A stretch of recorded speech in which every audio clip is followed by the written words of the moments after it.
వరంగల్లో రెచ్చిపోతున్న గంజాయి బ్యాచ్ బయటకు వెళ్లాలంటే వణుకుతున్న ప్రజలు. వరంగల్ లక్ష్మీ టౌన్షిప్ లో రాత్రి వేళల్లో గంజాయి విక్రయిస్తున్నారని మత్తులో హల్చల్ చేస్తున్న యువకులు ప్రశ్నిస్తే ఏకంగా కాలనీ ప్రెసిడెంట్ పైన అర్ధరాత్రి దాడి, వృద్ధుడి అని చూడకుండా విచక్షణ రహితంగా దాడి, సీసీ ఫుటేజ్ తో పోలీసులకు ఫిర్యాదు పట్టించుకునే ఇంతే జర్గంజ పోలీసులు. ఇప్పటికే వీరిపై అనేక ఫిర్యాదులు చోద్యం చూస్తున్న పోలీసులు. బయటకు పోయి అప్పుడే లోపలికి వస్తాను తాళం వేసుకొని వచ్చాను అంతే. తాళం వేసుకోమన్నారు. ఇగో తాళం వేసుకుంటే వాళ్ళకి ఎదురవు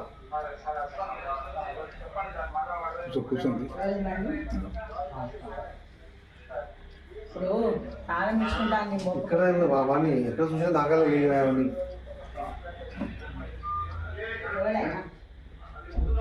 కొంచెం రమ్మని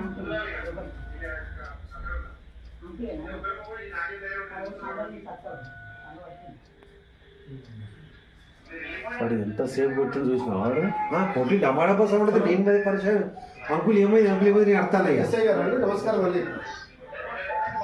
నేను టౌన్షిప్ నుంచి మాట్లాడుతున్నాను.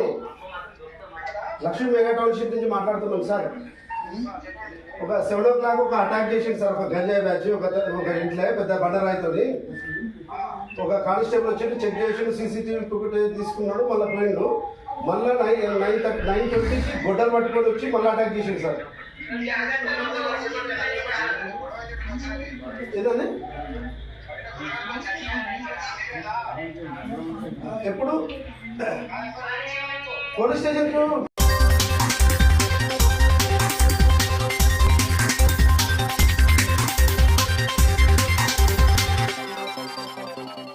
వరంగల్లో రెచ్చిపోతున్న గంజాయి బ్యాచ్ బయటకు వెళ్లాలంటే వణుకుతున్న ప్రజలు. వరంగల్ లక్ష్మీ టౌన్షిప్ లో రాత్రి వేళల్లో గంజాయి విక్రయిస్తున్నారని మత్తులో హల్చల్ చేస్తున్న యువకులు ప్రశ్నిస్తే ఏకంగా కాలనీ ప్రెసిడెంట్ పైన అర్ధరాత్రి దాడి, వృద్ధుడి అని చూడకుండా విచక్షణ రహితంగా దాడి, సీసీ ఫుటేజ్ తో పోలీసులకు ఫిర్యాదు పట్టించుకునే ఇంతే జర్గంజ పోలీసులు.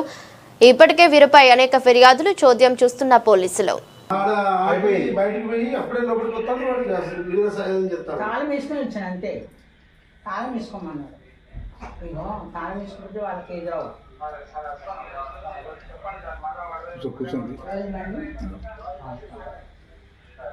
ఇప్పుడు తాళం వేసుకుంటాను ఎక్కడ వాడిని ఎక్కడ చూసినా దాకా